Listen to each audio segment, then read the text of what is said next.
Welcome to Backstage Pass with David Nash, where the curtain lifts on the real entertainment industry. From the studio to the stage, we sit down with world-class producers, artists, engineers, and music business professionals shaping the sound and strategy of today.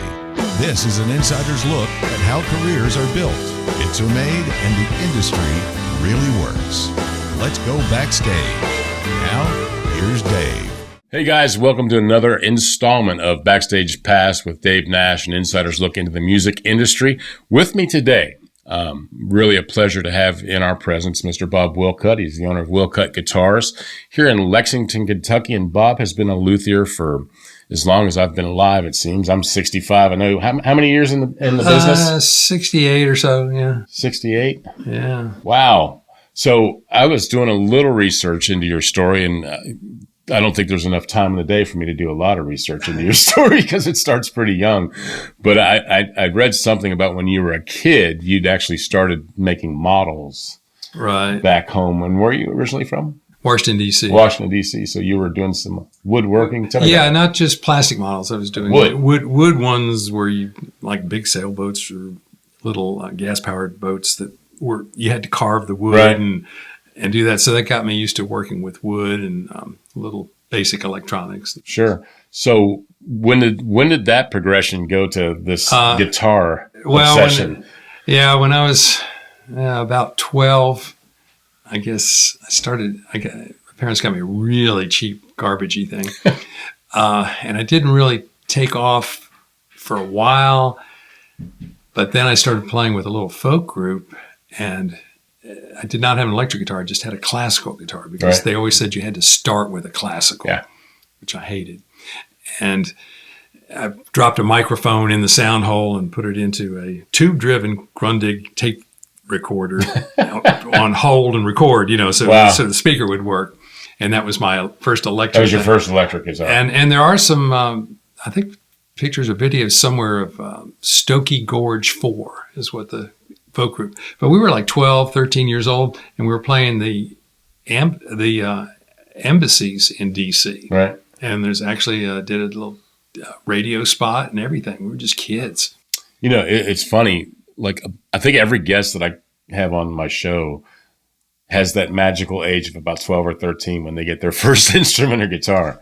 Right, before you get in with cars and girls. Yeah, that ruins everything. Yeah. And then you come back to guitars because they never cheat on you or anything. Yeah, right. You get stuff. But yeah, it's that magic age, and we have like tons of energy, and everything's new and exciting. The music industry was really growing then. What kind of year were we talking about? Circa? This would have 60s? been, yes. Yeah, I was born in 48, so it'd be early 60s. Wow.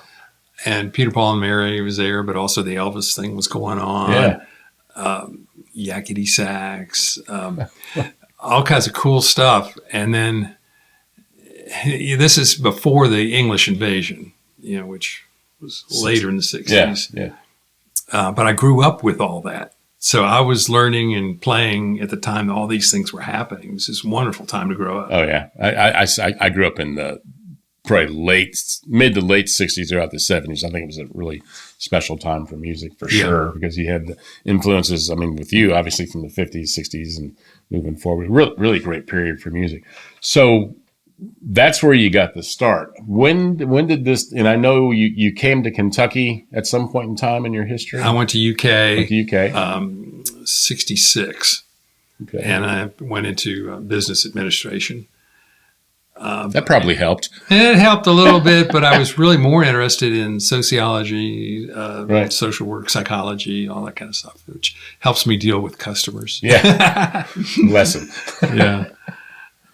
So, college is, like my brother had said, it gives you time to grow up. Yeah. Before you're just thrown out into the work world. Oh, yeah. Yeah, definitely. So when did you make that transition from being a college student, to, okay, I'm thinking guitars is where I need to go?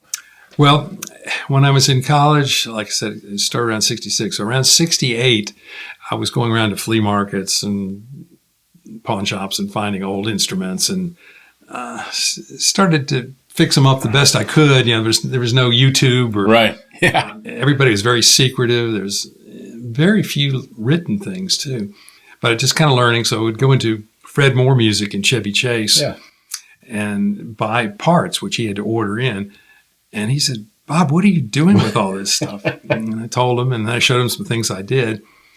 And he showed me a room full of trade-ins and junky stuff and said, what can you do with these? And I worked all night and came back with half a dozen of them, spruced up, fixed. And he said, you're hired. So that's how you get a job. Yeah. So he gave me a place in the basement of Fred Moore's, which is 443 South Ashland Avenue. And I was still going to college. So I was doing repairs there, going to college, playing in bands. Just a workaholic. And, I would get everything done. And it just kind of grew from there. And then right around 79, I got to the point where I just could not stay in the basement anymore. I said, Freddie. Needed some windows. I said, Freddie, give me the upstairs, with the windows and all that, and I'll stay here and we'll do great. And he said, no, I can't do that. So I went around looking for a place. There you go. And then I found the place on Rosemont Garden, and we still have the building. And that was in 79. So that spot on Rosemont Garden has been there ever since. And if you're a musician or artist in Kentucky or probably around the world, you probably know where that spot is, because I understand there's been some pretty prominent guitar players come through. Yeah, we've had Joe Bonamassa, Pat Simmons from Doobies, a lot of famous people. John Mount. Eddie, ever come by? Yeah. Eddie Van Halen. Eddie Van Halen. We have a picture of him in that store. There you go. Between him and Bonamassa, those are about the top ones. Yeah. Is this which one of these books? By the way, Bob Willcutt is an author. The Musical Instrument Collector, which he is that. Also, the Lex Luthor articles, which is such a cool name. Luthier articles, I'm sorry. Which I think Will came up with that. Yeah, did he? That Will's the president of our company, by the way.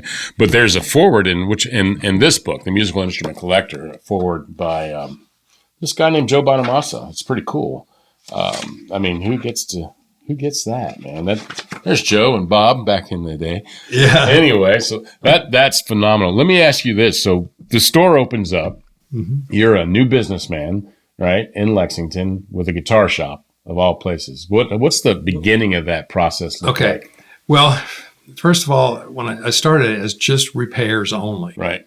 So I could take repairs in from Carl's Music, the Louisville Stores Music Warehouse. We'd come in regularly and dump stuff because I was not a competitor. Right. I was just fixing stuff up. And then I started buying like factory seconds from Alvarez and some smaller lines and fixing them up. And then, and then I was playing in a country band with Larry Redmond at that time. And I needed a bass rig, and somehow I got a Serwin Vegas system. And then I said, well, nobody's got the franchise, so I got that, and then it just kind of morphed in. And you're selling guitars and amps and selling everything, and turned into a real music store. Let me ask you, what out of all the guitars you've sold, and it's been thousands, is there a favorite that's come through that you've purchased or collected and resold or kept? Oh, that's like asking who your favorite child is. You have to be careful. The cover of the Musical Instrument Collector is a real 59 Les Paul that I owned. Still got it? No, I sold it. Sold it? Too valuable to play, but boy, that thing did play and sound. It wasn't just a legend. I mean, it really was magical. Is there one that was like the most valuable, or is that the one? That's the one. That's the one. What kind of price tag would I don't want to say, but you could buy a nice house for what that went for. There you go. If you ever need to buy a house, sell your guitar. But there's a lot of like modern ones we've had too, like the PRS Dragons, pretty awesome. And what do you find being like the most sought after? Oh. Is there one? I'm sure. Yeah, there's so many icons now. I mean, early 50s instruments are always sought after.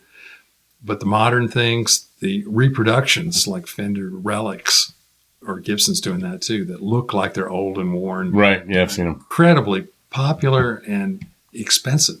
You pay people to ding up the guitar, which in the old days would be a negative. Yeah, don't drop my guitar. Don't Yeah, but now you want it to look like it's been played for 20 years. So the shop is up and running. You're stocking it. Now you're becoming a retailer of guitars, not only a luthier.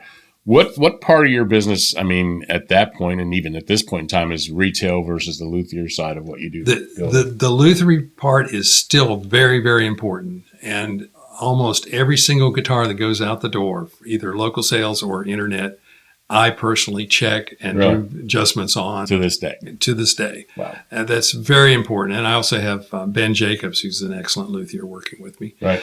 But it is the backbone of a good guitar shop. So certain large places, we won't mention names, are selling part numbers. It's a part number in a box. Right.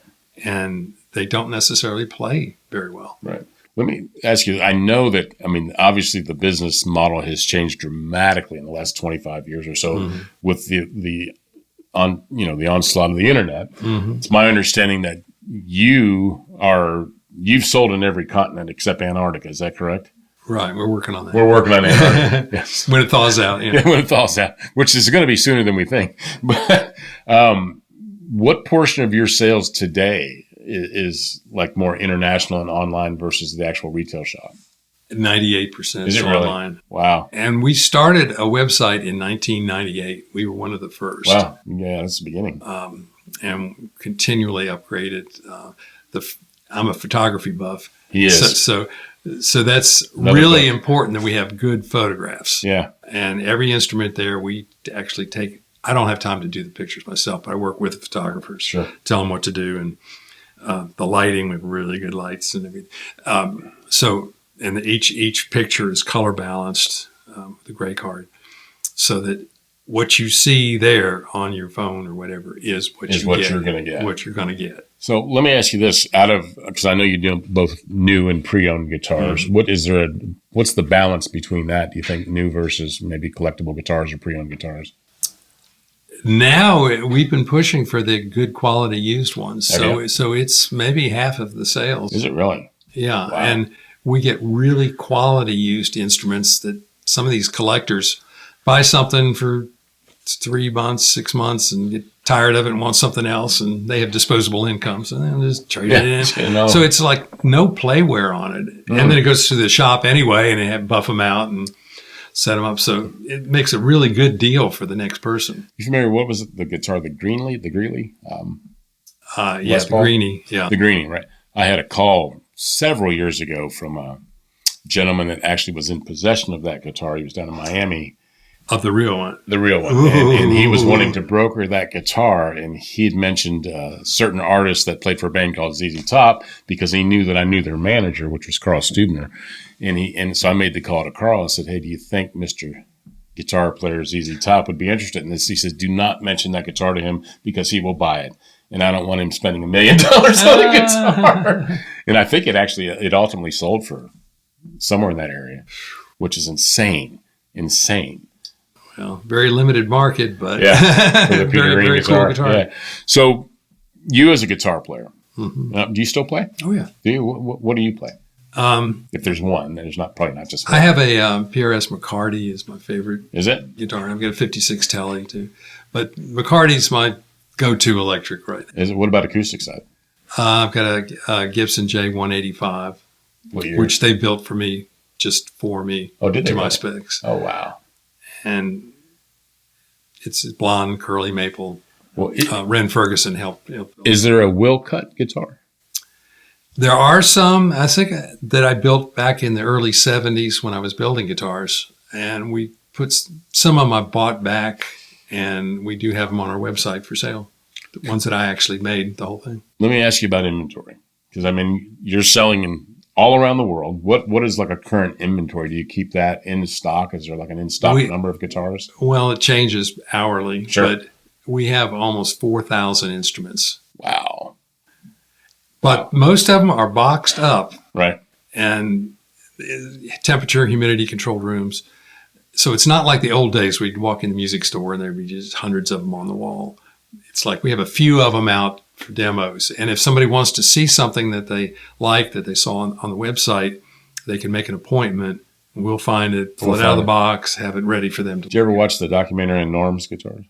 Yes, yeah. Yeah, so it's kind of like that. Kind of. You have It's like, oh my God, look at this guitar. I want the one down there in the bottom. Give us a week, we'll get it out. yeah. That's hugely interesting. Well, So you actually keep those guitars in a climate controlled spot. Wow, that's so they great. season in really good, especially the acoustics. It's very important. Oh yeah, yeah. I had a friend that was from out in California. He was a regional manager for one of the big guitar stores nationally, but he had ended up with hundreds of acoustics for. So I don't know how he got those, but he had kept them in the room he kept them in when he moved to Kentucky was not controlled, so they all took a dive. It was horrible. It was horrible. Take care of your guitars. How do people find you online? Well, it's like I said, we've had a website since '98, so our Google threads are deep. We do not pay for any SEO. Really? It's just we've been doing it a long time. And well, when you get a guy like Bob or Joe Bonamassa walking in your store, that's kind of word would spread, I would think, right? Yeah, we check Google Analytics, and most of the time it's people looking directly for Willcutt guitars. What advice would you have for someone, maybe a young player that's in that magic age of 13, 14, looking for their first guitar, either electric or acoustic? Is there something you'd recommend? There's some wonderful offerings, like as low as $199 on some of the Jacksons, or Fender has some in that price range. Right. The Epiphones from Gibson are actually pretty good these days. What about the Gibsons? I'm seeing those all over the place. The fake ones? Yeah. They faked everything. They did. They even put the name on them. Yeah. Which I don't know how that flies. It's kind of sad. Yeah. But when everybody wants a deal, but once they get more educated, they want the real thing. So like when you started out, you got the classical guitar that you hated, but I'm sure you upgraded over the course of time, so you can always do that. Is there a favorite guitar that you've sold that you'd like, oh man, I wish I didn't sell that one? Maybe I should have kept it. Some of the Martin custom shops that were inlaid really nicely, those. Right. And the inlay person that did those has left the Martin company. So, yeah, some of those, they would have been nice to keep. Right now we have a Bourgeois acoustic that's got the whole fingerboard mother of pearl and fossilized seal or walrus bone parts on it. So just incredible used one. And that one, I said, guys, maybe you should hold this one. And I say, no, we got to keep selling it. So it is for sale. We just put it up this week. Did you ever see the Cujo guitar? Mm-mm. Yeah, it's Martin or Gibson that made it. It's an acoustic, but it was actually the tree that was used in the movie in Cujo that got struck by. That's what they tied the dog to, the vicious Cujo dog. But it got struck by lightning.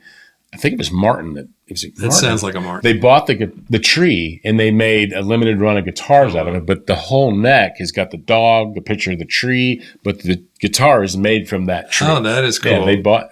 Check that out. That's a cool, like years ago, Taylor Guitars did one of the Liberty tree, the last Liberty tree standing, and the wood, and that was pretty cool too. Wow, that is crazy. What is the website for Willcutt Guitars? WillcuttGuitars.com.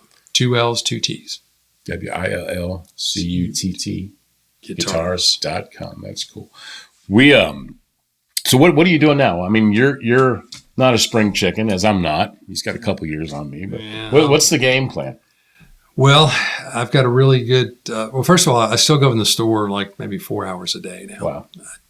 I have other things I want to do. Sure, like write books. Take pictures, see books and things.